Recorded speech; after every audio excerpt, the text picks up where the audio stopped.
Hi everyone, it's Robert here. I'm making this video on behalf of Compliance to bring you up to speed on some of the things that Compliance would like you to know regarding specific instances inside of Command. In this video, we're going to talk about some compliance requirements to make sure that you get your submissions approved quickly, accurately, and make it easier for everyone all around so that you can get paid. The four things that we're going to take a look at here are dual agency, unrepresented buyers and sellers, new versions on the Documents tab inside of an opportunity, and understand the usage of duplicate opportunities. The first thing up is dual agency. Now, as you know, a dual agency is when you represent both the buyer and the seller in a single transaction.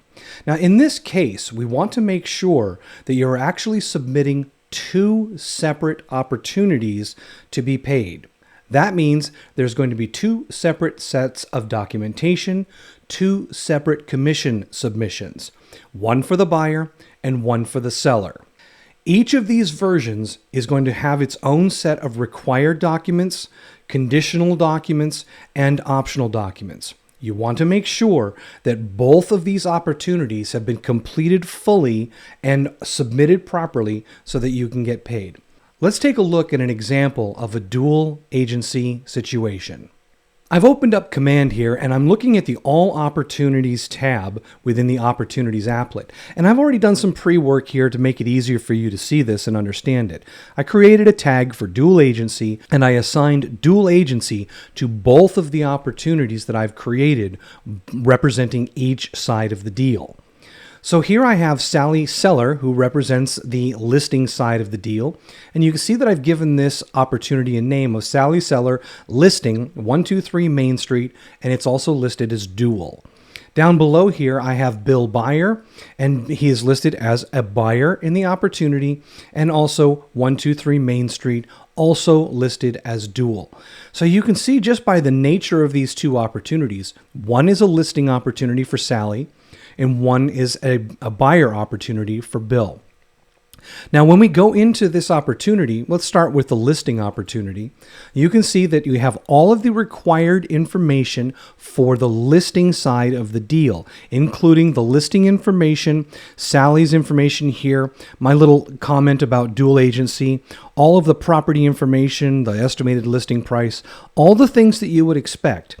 In addition, if we go to the documents area, we can see that in the documents area, I've got all of the documents in my checklist that are going to be required for the listing side. All conditional, all required, everything's going to be done here. And I have created a separate transaction in DocuSign to represent this opportunity. This is a single opportunity, the listing side only. So I have a DocuSign room, or I should be able to create a DocuSign room, and have only the documents for the listing side in that room. Then on the Offers and Commissions tab, once all the documentation is complete, I have created an offer representing Bill Buyer as the buyer of this property. That offer has been reviewed and accepted, and I can now manage the commissions for that offer. Remember now, this is for the listing side only, for Sally as the seller. Now, when I go into the information for the commissions tab, it only represents the seller side. And you can see all of the seller information here and all of my pay information that I will get for commissions on this. Then I can submit this for that one side of the transaction. So let's jump all the way back into the sales pipeline, and we can see that in the All Opportunities section, I have the Bill Buyer, the buyer side. So I'll click on the Bill Buyer, open that up, and once again, all of the information that is required for the buy side of the deal is separate and in this opportunity.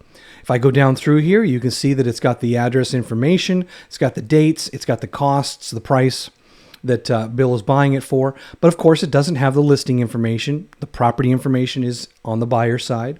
In the documents area, same exact thing. I've got a buyer's checklist with the buyer's requirements and conditionals and optionals. Within here, I would start a transaction once again for the buyer's side and complete the details inside DocuSign. In the offers and commissions, I've gone ahead and created the offer here and showing that the offer is to Sally Seller so that we have that kept track of. We can manage the commissions here, and the same exact thing. We will be paid on the buyer's side. So that is how a dual agency opportunity works. You have two distinct opportunities, one representing each side of the deal, each with their own requirements, and each will be submitted to compliance, reviewed, and the commissions will be paid on each one. Now let's talk about unrepresented sellers or buyers. Now in this case, whichever side you represent, you will only need one opportunity created. Now that opportunity will require the documentation as any opportunity. The brokerage relationship form, the wire fraud alert, the audio-video form, the general disclosures if it's a buyer deal. You'll have your LLC, trust, copy of POA, death certificate, again, if applicable. And of course, your disclosure of personal interest, if applicable. So make sure that the unrepresented client documents are in the opportunities document area. This applies for both the seller and the buyer's position. But remember, you only need one opportunity to be created for that situation. Okay, the next thing we're going to talk about is new versions within a single opportunity in Command. So the situation is this. If you have, for example, a buyer who has gone after a property and that property was all lined up and everything was working out well, and at the last moment something happened where the property fell through and they were unable to get it, whether the seller chose another buyer or whether there was something wrong with an appraisal, an inspection, or just generally anything that goes wrong with this. A new version should be created if the buyer intends to go after another property. Instead of creating another opportunity to represent another purchase attempt, you should use the same opportunity because you already have the buyer information, you have all of their information that is regarding the transaction for documentation that does not need to be re-signed. However, when you get into a new situation for a new property, you're going to need to make some updates and you're going to need to create a second version within the opportunity itself to make sure that you handle any new documents that need to be submitted for the new property. Let's take a look. Okay, I've navigated over to the Documents tab within Victor Version's opportunity here. Remember, he's a buyer. And we've gone through a lot of stuff here. We've gone through the consultation, which is information that doesn't necessarily change because we haven't really picked a property yet. But in the under contract section, we did finally get to the point where we had a purchase and sales agreement. And you can see on the right-hand side here that we have a signed purchase and sales agreement. And this purchase and sales agreement was for the property of 123 Main Street in Epping. Well, that property fell through. So the alternative here would be you might think you could add another version of the purchase and sales agreement, but you can see that when we click on the add file option here, we can only remove this file or print it. And we don't have a second way of stating that this is a new property here that we want to separate from the original version. So what we can do is we can come up here to where it says under contract, which is the folder that we're in right now. And we're going to create a second version of the under contract folder to hold all of the new documentation for the new property that Victor is going to go after. So I'm going to go ahead and choose the under contract version, and I'm going to say add version. Now in this add version, it's going to automatically default to under contract version 2. But you can go ahead and give this new contract folder, a name that represents maybe the new property. In my case here, I've gone ahead and given it under contract version 2, 456 Main Street instead of the 123 Main Street, which was the original property. I'm going to go ahead and create that new version here right inside the Documents area under the Under Contract folder. Now you can see that the Purchase and Sales Agreement slot for Add a File gives me the opportunity to go and add the new version of the Purchase and Sales Agreement. So I'll go ahead and click on Add a File, and I'll go over to DocuSign, And in the DocuSign options here, you can see here is my original purchase and sales agreement. And the new purchase and sales agreement, I've named it this way for ease here, is the one that I need to add for version 2, the second property that he's going after. So I'll go ahead and put the new purchase and sales agreement in, and I will assign this to the slot in the documents area. Now, I can also go ahead at this time and add a comment for compliance for Jason, and also I could put one in here for Colin as well. And I can put that information in here saying, hi, I have a new version. So my full message here is, hi, I've created a new version for the property at 456 Main Street and added the files for this new property. And I'll hit that and add a reply. And now that information will be headed over for them to be able to understand that there is in fact a new version with a new property.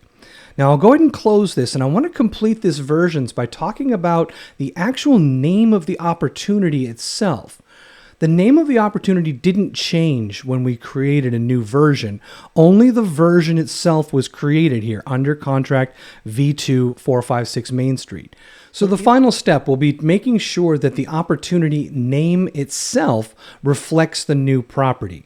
Now you can see here that I've returned to the property page and I've already added the property to the property section for this opportunity. But I'm going to go ahead and edit the general information as well and change the information about the property here so that compliance also has the new property that we're going after in the name of the opportunity. Keeping everything together so they always have the same opportunity that they're looking at. It's just the different versions for the different needs based on the transaction. So that takes care of new versions. Now let's talk about duplicate opportunities.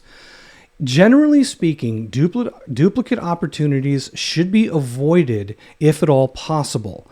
There are certain circumstances where a duplicate opportunity may apply. For example, if you have a buyer or a seller who has begun a transaction with you and then for some reason decided to pull out of the market, maybe the deal fell through and they did not want to pursue a second property or a new seller, and after a period of time they reapproach you and they want to get back into buying or selling. In this case, it's very likely that you're going to need to re-sign the initial agreements and any documentation. And it technically is a new opportunity because it's not a continuation of the first go-round that you had. Other than that, there's not really a good specific example of a duplicate opportunity. If you have questions on whether you should create a new opportunity for the same buyer or seller, please reach out to compliance before you make that second opportunity so that they can give you guidance on whether that would be the appropriate choice or whether versions is a better way to go.